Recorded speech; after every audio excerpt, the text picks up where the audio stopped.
네, 여러분 모두 안녕하세요.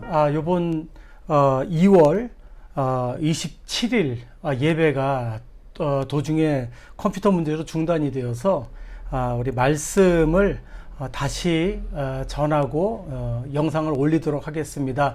여러분들 다시 한번 죄송합니다. 다시는 이런 일 없도록 저 더 노력하도록 하겠습니다. 자, 그럼 말씀 한번 볼까요? 오늘은 누가복음 5장 11절에서 32절에 있는 말씀입니다. 탕자의 정체라는 주제로 함께 말씀 보겠습니다. 또 이르시되 어떤 사람에게 두 아들이 있는데 그 둘째가 아버지에게 말하되 아버지여 재산 중에서 내게 돌아올 분깃을 내게 주소서 하는지라. 아버지가 그 살림을 각각 나누어 주었더니 그 후 며칠이 안 되어 둘째 아들이 재물을 다 모아가지고 먼 나라에 가 거기서 허랑방탕하여 그 재산을 낭비하더니 다 없앤 후 그 나라에 크게 흉년이 들어 그가 비로소 궁핍한지라. 가서 그 나라 백성 중 한 사람에게 붙여 사니 그가 그를 들러 보내어 돼지를 치게 하였는데 그가 돼지 먹는 쥐염 열매로 배를 채우고자 하되 주는 자가 없는지라. 이에 스스로 돌이켜 이르되 내 아버지에게는 양식이 풍족한 품꾼이 얼마나 많은가. 나는 여기서 주려 죽는구나.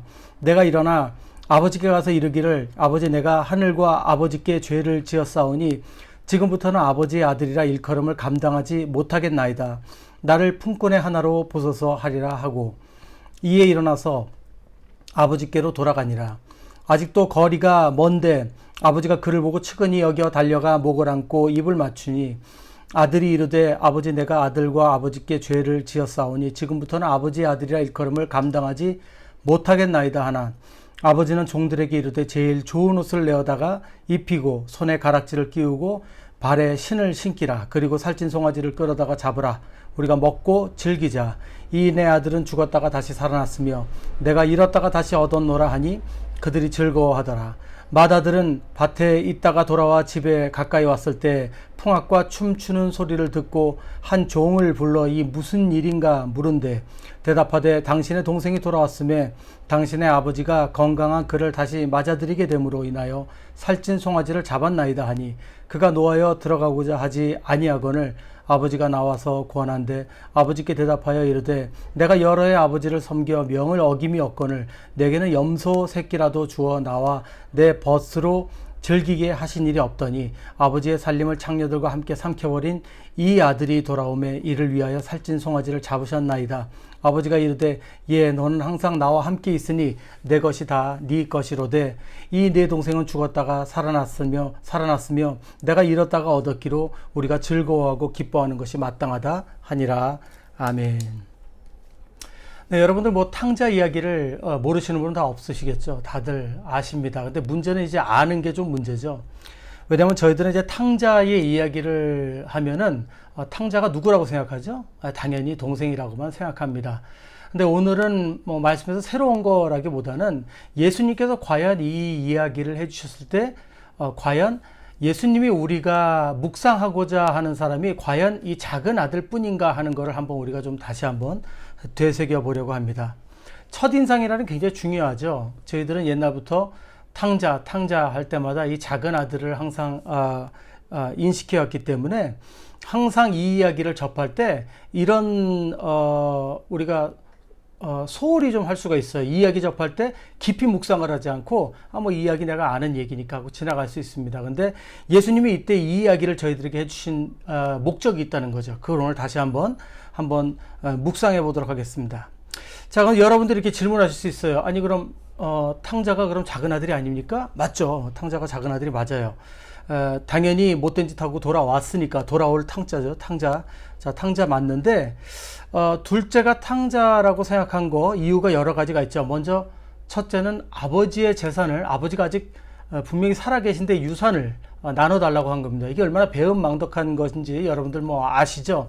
아직 아버지가 분명히 살아계신데도 불구하고 재산을 달라고 한 거예요. 근데 여기서 우리가 알아야 되는 게 있습니다. 그게 뭐냐면 당시 예루살렘에선 장자는 항상 이 둘째 아들, 그러니까 그 다음 아들들의 2배를 받아가요. 그러니까 장자에게는 항상 2배의 재산이 유산이 남게 되는 겁니다. 둘째는 이제 거기에 반을 가져가는 것이죠. 자, 근데 아버지가 그런 불안당 같은 이 작은 아들의 청을 들어주십니다. 그래서 그래 가져가라 하면서 주시는데 한번 생각해 보세요, 여러분. 자, 장자와 그 둘째 아들 재산을 한번 나눠보면요, 3분의 1을 가져간 거예요. 3분의 1 아버지의 재산을. 그쵸? 예, 왜냐면 3분의 2는 그 장자의 몫이니까. 그럼 여러분 한번 생각해 보세요. 가세가 기울 것 같아요, 안 기울 것 같아요? 3분의 1이 날아가는데 당연히 가세가 기울 겁니다. 그럼 굉장히 어려움을 이 집에도 겪었을 것이라고 저는 생각합니다. 자, 그렇게 보면은 벌써 이 작은 아들이 얼마나 큰 나쁜 짓을 했는지 우리가 볼 수가 있죠. 자, 근데 거기에 비해서 큰 아들은 어떤 사람입니까? 큰 아들은 효자죠. 특히 우리 한국 사람의 입장에서 보면은 효자 중에 효자입니다. 아버지 말씀대로 순종해서 늘 아버지 곁에 있었고, 또 아버지가 하는 가업을 이어받아서 열심히 일했고, 오늘도 보면 25절에 이렇게 돼 있잖아요. 둘째 아들이 방탕한 삶을 살다가 돌아왔을 때도 형은 어디 있었다고 그랬어요? 형은 밭에서 일을 했다라고 기록이 되어 있습니다. 그러니까 자기가 맡은 일에 최선을 다했다는 거죠. 그러니까 형은 동생처럼 세월을 낭비하지도 않고, 예, 그리고 허황된 꿈 꾸지도 않고, 예, 그리고 화려하진 않지만 힘들어도 땅을 가꾸면서 성실하게 살아온 그런 사람이라는 걸 오늘 말씀에서 볼 수가 있습니다. 자, 거기다가 아버지의 재산을 열심히 지켜준 것 같아요. 그죠? 그래서 동생이 돌아와서 그 재산을 다 탕진하고 돌아와서 이 잔치를 여니까 이 형이 이제 화가 난 거예요. 그러면서 뭐라 그러죠? 내게는 염소 새끼라도 잡아주지 않더니 하며 이제 클레임을 하는 거죠. 아버지에게 항의를 하는 거죠. 그러자 이 아버지가 거기에 대해서 이 아들의 화를 풀어주려고 이 모든 건 다 네 거 아니냐라고 이렇게 설득하는 부분이 오늘 이제 본문 내용입니다. 근데 여러분들 아셔야 되는 게 있어요. 저는 탕자 이야기를 제일 처음에 읽었을 때도 그렇고 지금도 그렇고 왜 이야기가 이렇게 깔끔하게 맞춰지지 않나, 요거를 항상 이렇게 생각을 했어요. 그렇지 않아요? 작은 아들이 돌아와서 그럼 뭐 보통 우리가 이 세상의 뭐 동화라든지 뭐 민속 이야기를 보면은 뭐 행복하게 지내면서 끝나는 거 아니겠어요? 근데 이 이야기는 어떻게 끝나냐면 이상하게 끝나요. 끝이 시원하지가 않아요. 그냥 큰 아들이 뭐 그래서 작은 아들을 용서하고 그래 나도 아버지처럼 너를 받아주겠다 뭐 이런 것도 아니고 그냥 그렇게 아버지가 설득을 하는데 거기서 뭐 이랬다 저랬다 하는 답이 없어요. 여기에 대해서 우리가 한번 묵상해 봐야 된다는 것이죠. 자, 우리 두 아들을 다시 한번 봅니다. 자, 둘째 아들 뭐 다시 볼 필요가 없죠. 뭐 세상에 이런 나쁜 놈이 없습니다. 아버지 살아계신데 그 돈 가져가가지고 자기가 하고 싶은 거 다 했죠. 그냥 놀고 싶은 거 실컷 놀고 세상에 가서 흥청망청 돈 다 쓰고 창기들하고 놀았다고 분명히 돼 있어요. 여기 창기라고 돼 있으니까, 그죠? 창기들하고 놀았다고 돼 있어요. 얼마나 나쁜 놈인지 분명히 이렇게 볼 수 있죠. 근데 이 아들이 결국에는 자기가 이 돈을 다 가지고 있었지만 없어지고 나니까 이게 아무 의미가 없다는 걸 깨달았어요. 깨닫고 이제 아버지에게 돌아옵니다. 아버지에게 돌아오면서 어떤 생각을 하면 내가 아버지 집에 있을 때 아버지한테 이렇게 사랑을 받았는데 내가 이렇게 잘 먹고 잘 살았는데 그걸 기억하면서 아버지에게 돌아가기로 마음먹는데 정말 회개하고 돌아오죠. 왜냐하면 이 친구가 돌아와서 아버지 나 좀 받아주세요가 아니라 뭐라고 그랬죠? 나는 이제 당신 아들이 아닙니다. 나를 당신의 종의 하나로 받아주십시오라고 이렇게 얘기하는 거 보면 정말 회개하고 온 거예요. 정말 새로운 마음으로 온 거죠. 그러자 아버지가 그 아들을 받아주시면서 새 옷 입혀주고 뭐 대답도 안 하시죠. 그냥 거기에 반지 껴주시고 새 신발 신겨주시고 새 옷 주고 그다음에 뭐 송아지 잡아서 잔치 열어주십니다. 여러분 이 작은 아들이 얼마나 많이 감동했겠어요. 그러면서 여기서 많이 깨달은 게 있죠. 여기서 아버지의 사랑이 얼마나 큰지 놀라운지 그걸 깨닫게 된다는 것이 오늘 여기 핵심입니다. 근데 이 첫째 아들은 그럼 어떤가? 첫째 아들, 자, 아버지 말씀 잘 듣고 지금까지 잘 살았어요. 그리고 아버지 뭐 하라는 대로 다 하고 마지막까지도 그 밭에서 일하고 열심히 일했습니다. 근데 29절에 이 동생이 딱 돌아온 걸 딱 보더니 제일 먼저 한 얘기예요. 집에 들어가지도 않았대요. 화가 나서. 집에 들어가지도 않고 바깥에서 안 들어간다고 그러면서 내게는 염소 새끼 하나라도 주지 않았습니다 라고 아버지가 설득하기 위해서 나오니까 거기다 항의를 했다는 거죠. 근데 여기서 아버지가 뭐라고 말씀하십니까? 아버지가 31절에 이렇게 말씀하십니다. 너는 항상 나와 함께 있었지 않느냐? 그리고 네 것이 다 네 것 아니냐? 이 맞는 얘기죠. 왜냐하면 여러분 3분의 1을 가져갔잖아요, 동생이. 그럼 이 아버지 돌아가시고 나면 나머지 재산은 다 이 큰아들 거죠. 그러면서 이걸 다 얘기하는데 잘 이 부분을 한번 보세요. 보면요. 아버지가 섭섭해하는 이게 느껴져요. 여기 말에서. 그렇지 않습니까? 예, 너는 늘 나와 함께 있었지 않니? 그러니까 네가 나랑 있으면서 나의 사랑을 다 받지 않았냐? 이 얘기를 하는 거예요, 아버지는. 그래서 그리고 여기 있는 것도 다 네 거다. 이 얘기를 하는 거죠. 자, 여기서 우리가 한번 생각해 봐야 되는 겁니다. 자, 아버지가 왜 이렇게 생각하셨을까? 자, 잘 보세요, 여러분. 우리 작은 아들은 아버지 말씀을 안 듣고 반항해서 나갔어요. 아버지가 싫다고 나갔어. 나 아버지하고 일하기 싫어요.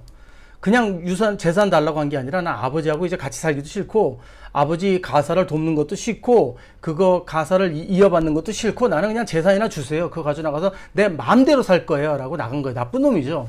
근데 나가서 배운 게 있어요. 이게 뭐죠? 아, 이 세상은 거짓되구나 하는 걸 아주 처절하게 배우고 온 겁니다. 그렇지 않습니까? 돈이 있을 때는 친구들이 있었고, 돈이 있을 때는 여자들이 있었고, 돈이 있을 때는 인기가 있었는데, 돈이 없어지고 나니까 세상이 자기를 버리고, 돈이 없으니까 먹을 것도 얻을 수 없는 것이 세상이라는 걸 처절하게 깨달은 겁니다. 그러면서 이 친구가 다시 깨달은 게 뭐죠? 아, 아버지는 나를 사랑해 주셨는데, 이걸 기억하고 왔잖아요. 하지만 그는 자기가 잘못한 잘못을 분명히 알고 있어요. 죄를 알고 있었어요. 그래서 와서 아들로서 받아달라고 그러는 게 아니라 자기를 종으로 받아달라고 그랬죠. 근데 그때 한 번 더 감동을 합니다. 무엇을 확인하죠? 이 작은 아들이 아버지가 자기를 정말 얼마나 사랑하시는지, 정말 무조건적으로 자기를 사랑한다는 걸 깨달은 거예요. 왜? 그 아들이 종으로 자기를 받아달라고 그러는데, 아이고 야 무슨 소리냐 그러면서 내 아들 살아 돌아왔다 하면서 안아주고 새 옷 입혀주고 씻기고 반지 껴주고 신발 신겨주고 송아지 잡아서 잔치를 벌여주면서 죽었던 내 아들 돌아왔다고 신나서 뭐 돈을 탕진했던 신경도 안 쓰시는 거예요. 그걸 보고 이 작은 아들이 얼마나 많은 걸 깨달았고 얼마나 많은 걸 알았겠습니까? 이 아버지, 이 작은 아들이 아버지에 대해서 얼마나 깊이 깨달았겠어요. 근데 이 큰 아들은 그동안 뭘 했죠? 큰아들은 사실 그동안 집에 있었어요. 근데 여러분 여기서 한번 생각해 봐야 됩니다. 정말 과연 큰아들이 아버지를 사랑했기 때문에 집에 있었던 걸까요? 그건 한번 우리가 의심해 봐야 된다는 것이죠. 큰아들은 그냥 집에 있었습니다. 왜? 그냥 이게 옳은 거기 때문에. 근데 열심히 일했고 성실하게 아버지 옆에 있었어요. 근데 하나 우리가 생각해 봐야 되는 게 있어요. 여러분 아까 그 큰아들이 집으로 돌아왔을 때 막 풍악이 울리고 음식 냄새가 나고 그런 거 보면서 큰아들이 놀랬잖아요. 왜 놀랬겠어요? 왜? 잔치에 있었던 날이 없었어요. 왜 그랬을까요? 작은 아들이 집을 떠난 이후로 아버지가 기쁜 일이 없었던 거예요. 아버지는 이 아들이 떠나간 다음에 한 번도 이 잔치를 할 만한 여유도 없었고 그런 마음도 없었어요. 그리고 큰아들이 그걸 옆에서 봤을까요? 안 봤을까요? 늘 봤을 거예요. 그리고 작은 아들이 아까 돌아올 때도 이 아버지가 멀리서부터 그 아들을 기다리고 있었다고 여기 기록이 돼 있어요. 그러면 여러분 한번 생각해 보세요. 큰 아들이 맨날 아버지가 그 작은 아들 보러 이렇게 멀리 길 그 문 밖에 나가서 이렇게 보는 거 알았을까요? 몰랐을까요? 알았죠. 그 큰 아들이 그걸 몰랐다면 그건 바보죠. 근데 그걸 봐온 이 큰 아들이 아버지가 얼마나 작은 아들 때문에 마음 절여하고 얼마나 그 마음 아파하고 얼마나 속상해 했는지를 그렇게 가까이서 봐놓고 작은 아들이 돌아왔을 때 그 아버지의 마음을 알아줬습니까? 못 알아줬습니까? 못 알아줬어요. 오히려 섭섭해했어요. 그러면서 이렇게 얘기하죠. 아니 아버지, 내가 아버지와 같이 있을 때 내가 염소 새끼라도 한 마리 주지 않았는데 이 재산 탕진하고 온 놈한테 이렇게 해줄 수 있어요. 이게 무슨 얘기냐면 저도 나가서 놀고 싶었어요. 저도 나가서 탕진하고 싶고 저도 아버지하고 일하는 것보다 나 혼자 일하는 게 좋아요. 나도 아버지 가업보다 나가서 일하는 게 좋고 아버지 안 사랑해요. 뭐 그건 좀 제가 좀 오버할 수도 있지만 그런데 제가 아버지를 꼭 참고 이렇게 있었는데 나한테는 아무것도 안 해주고 예? 이 동생이 돌아왔는데 이렇게 해줄 수 있냐? 이렇게 얘기하는 거죠. 자 여러분 우리가 얼른 금방 이렇게 생각할 땐 큰아들이 맞는 것 같기도 하지만 잘 생각해 보세요. 만약에 아버지의 마음을 정말 알고 아버지의 마음을 아버지를 정말 사랑하고 있었다면 이 큰아들이 어떻게 했을까요? 작은 아들이 왔을 때 아이고 이 녀석아 너 때문에 아버지가 얼마나 마음을 썩히셨는지 이 녀석아 아냐? 맨날 거기 나가셔서 너 기다렸다 이 녀석아 다시는 나쁜 짓 하지 말고 이젠 좀 열심히 살자 하고 꿀밤을 먹여줬을 거예요. 그렇지 않습니까? 그럼 동생 받아줬겠죠. 이게 성숙한 형의 모습이 아니겠습니까? 근데 오늘 모습은 그런 모습이 아니라는 거죠. 여기서 우리가 분명히 볼 때 작은 아들만 탕자일까요? 아닙니다. 큰 아들은 집을 나가진 않았지만 집에 있었던 또 다른 탕자였다는 것을 우리가 볼 수 있습니다. 자, 그러면 왜 예수님이 이 이야기를 해주셨을까요? 자, 우리가 오늘 이 본문이 15장입니다. 누가복음 15장인데 사실은 이 이야기를 해주시기 전에 바로 얼마 전에 이 15장 1절 2절에 이런 일이 있었어요. 제가 읽어드릴게요. 모든 세리와 죄인들이 말씀을 들으러 가까이 나오니 바리새인과 서기관들이 수군거려 이르되 이 사람이 죄인을 영접하고 음식을 같이 먹는다 하더라. 자, 이게 무슨 얘기입니까? 세리와 죄인들이 있었어요. 근데 그들이 있는데 예수님이 오셨어요. 예수님이 오니까 세리와 죄인들이 아니 저 메시아 예수님, 저 유명한 예수님 그러면서 가까이 왔다는 거예요. 왜요? 그분의 말씀을 들으러 왔대요. 왜 말씀을 들으러 왔을까요? 우리도 이번 기회에 새 삶을 찾을 수 있을까? 우리가 하나님께 용서받을 수 있을까? 우리가 죄인인데 우리가 다시 한번 하나님 앞에 회개하면 하나님이 우리를 돌이켜 다시 한번 우리를 생각해 주시지 않을까? 그 기대를 하고 말씀을 들으러 왔다는 거예요. 자, 여기서 여러분 돌아온 탕자가 누굽니까? 바로 이들이에요. 이 세리들과 죄인들이 바로 돌아온 탕자라는 겁니다. 그렇지 않습니까? 돌아온 탕자들인데 자, 이때 바리새인들과 서기관들이 어떻게 했어요? 예수님이 그 세리들과 죄인들을 맞아주시니까 수근수근거리면서 뭐라고 합니까? 저 양반이 저 죄인들을 영접하고 음식을 같이 먹어? 자, 보세요. 당시 바리새인들과 서기관들은 어떤 사람들이에요? 하나님 믿는 사람이에요? 하나님 말씀 공부한 사람이에요? 아니, 그것뿐만이 아니라 하나님 말씀 가르치는 사람이에요. 또 율법적으로 완벽한 사람들이에요. 정말 바리새인들, 서기관들 이런 사람들이에요. 하나님 말씀 다 알아요. 어떻게 보면 오늘 탕자의 형님이에요, 형님. 근데 이 형님들이 동생이 돌아오는 걸 보고 어떻게 하고 있어요? 예수님을 욕하고 있어요. 아버지를 욕하고 있어요. 우리한테 해준 게 뭐가 있다고? 저런 탕진하고 저런 죄인들을 받아주냐고 하면서 결국 오늘 말씀에서 누구에 대해서 얘기하고 있습니까? 바로 이 큰형들, 이 바리새인들과 이 서기관들에 대해서 얘기하고 있는 거죠. 여러분 어쩌면 다 묵상하신 이야기일 수도 있어요. 근데 오늘 말씀 맺겠습니다. 우리가 한번 생각해 봐야 되는 거 있어요. 사랑하는 여러분, 우리는 날마다 하나님을 믿고 하나님을 섬긴다고 하면서 우리가 과연 이것을 매일매일 기억하고 있는지 다시 한번 묵상해 보시기 바랍니다. 무엇을 묵상하느냐? 하나님은 왜 독생자이신 예수 그리스도를 나를 위해 보내주시고 또 나를 이렇게 사랑하심의 증거로 십자가에 못 박혀 죽게 하시고 나를 이 죄에서 구원해 주셨을까? 여러분들 이거 우리 매일매일 묵상하는지 한번 생각해 보자는 거예요. 다시 말씀드려서 우리가 정말로 예수 그리스도의 복음을 매일매일 묵상하고 있냐 이거예요. 나는 오늘도 은혜로 산다는 것을 묵상하고 있느냐 하는 겁니다.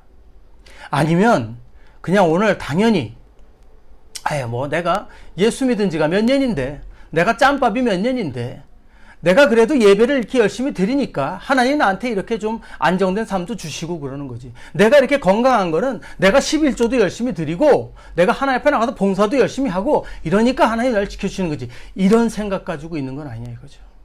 여러분 이게 맞는 이야기 같죠? 근데 아니에요. 이건 큰형들의 생각이에요. 조심해야 됩니다. 우리는 교만이라는 것이, 영적인 교만이라는 것이 악한 사람들이 하는 게 아니라는 걸 알아야 됩니다. 우리가 한순간이라도 하나님이 우리에게 주신 그 예수 그리스도의 보혈의 은혜를 잊는 순간 내가 조금이라도 열심히 하고 있고 내가 이렇게 잘 믿고 있기 때문에 하나님이 나를 사랑해 주시는 거야 라고 생각하는 그 순간부터 우리는 교만하다는 것을 우리는 기억해야 된다는 것. 여러분 잊지 마시기 바랍니다. 이게 오늘의 묵상입니다. 우리는 꼭 이런 교만한 마음이 될 때마다 주님 앞에 엎드려야 됩니다. 매일매일 엎드려야 됩니다. 그리고 우리 주님께서 우리들에게 당신 아버지의 마음을 보여주시기를 간구해야 됩니다. 마지막으로 예레미야 우리 33장 2절 3절 제가 읽고 마치겠습니다. 이를 행하는 여호와, 그것을 지어 성취하는 여호와, 그 이름을 여호와라 하는 자가 이같이 이르노라. 너는 내게 부르짖으라. 내가 내게 응답하겠고 내가 알지 못하는 크고 비밀한 일을 내게 보이리라. 아멘. 우리는 우리의 믿음으로 하나님의 일을 해나가는 것이 아닙니다. 우리의 의지로 하나님의 일을 하는 것이 아닙니다. 우리의 성실함으로 하는 것이 아닙니다. 우리의 착함으로 하는 것이 아닙니다. 우리는 오직 하나님이 일하시기 때문에 우리가 이 모든 것을 해나갈 수 있는 것이라는 것을 깨달으시기 바랍니다. 우리가 하나님 앞에 부르짖을 때마다 하나님은 우리에게 새로운 걸 보여주실 거예요.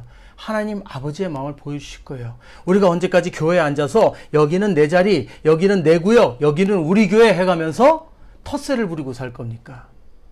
저 사람은 평판이 안 좋아. 저 사람 우리 교회 오면 안 돼. 저 사람은 문신하고 귀걸이에서 저 사람 우리 교회 오면 안 돼. 저 사람 사기치는 사람이야. 우리 교회 오면 안 돼. 이러면 안 된다는 것이죠. 근데 그런 마음은 우리로서는 가질 수 없습니다. 오직 하나님으로부터 올 수 있습니다. 늘 은혜에 집중하시는 저와 여러분들 될 줄 믿습니다. 늘 은혜로 우리가 산다는 것을 기억하시는 저와 여러분들 되셔서 날마다 정말 이 아버지의 마음을 깨닫고 살아나가는 그런 형들이 되시기 바랍니다. 우리 함께 기도드릴까요? 살아계신 아버지 감사합니다. 오늘도 이 말씀을 통해서 다시 한번 우리 자신을 돌아보게 하시고 우리 말씀 가운데 우리의 부족한 모습들이 다시 한번 주님 앞에 올려져서 다시 한번 하나님 마음을 받아 겸손하고 아름다운 그런 은혜 가득한 모습으로 살아가게 하여 주시옵소서. 아버지 감사드리며 모든 말씀 주 예수 귀하신 이름으로 기도드립니다. 아멘.